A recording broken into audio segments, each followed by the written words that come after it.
हम गुरु रंगना प्रणाम करते हैं सब भोजपुरिया भाई लोग के। बड़ी सारा हिंदुस्तान अपन गदबा गदगदबा पूरा जय श्री राम चारों तरफ होता।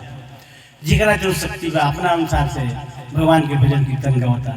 यही में कुछ लोग फालतू लोग बा का कहें फोन ले लेता लोग कभी खेसारी ला मैंने उहे कमजोर भी रहता लोग के ना।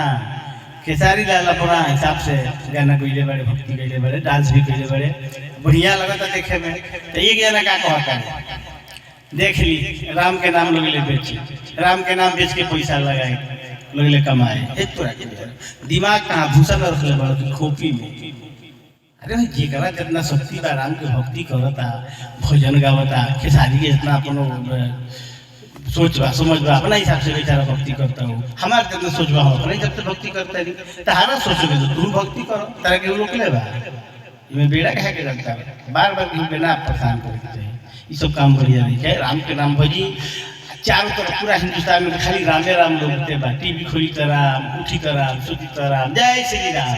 अब मन है कहता जिसन राम जी के माहौल बने भगवान प्रभु के उठ सुख के मन कहता जय श्री राम जय हनुमान जय श्री राम जय हनुमान।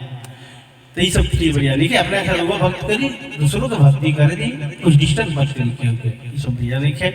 आई ही पर वो गीत सुनाते जवान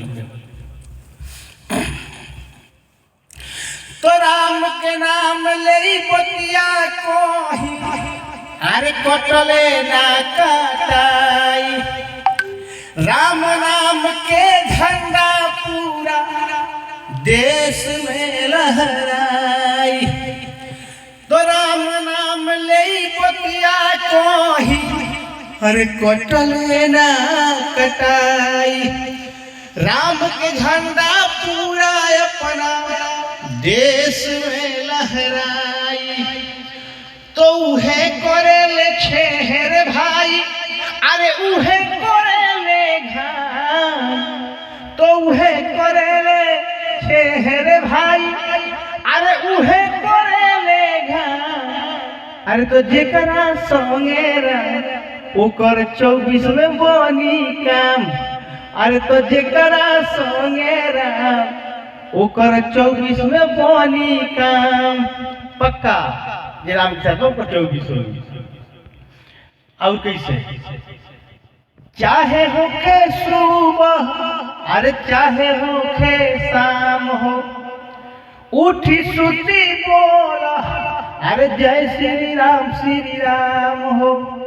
तो चाहे होके भोरे अरे चाहे होके शाम हो अरे तो उठी सुती बोला अरे जय श्री राम हो। अरे जोन बौरा गुडून का अरे चरण में सारा धाम।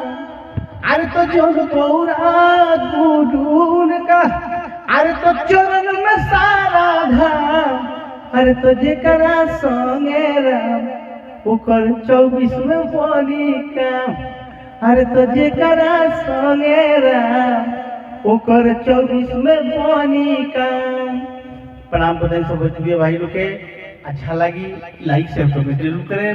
और कुछ ना श्री राम के नाम लेके हनुमान जी के नाम लेके जय श्री राम जरूर लिख दे। प्रणाम करते जय श्री राम।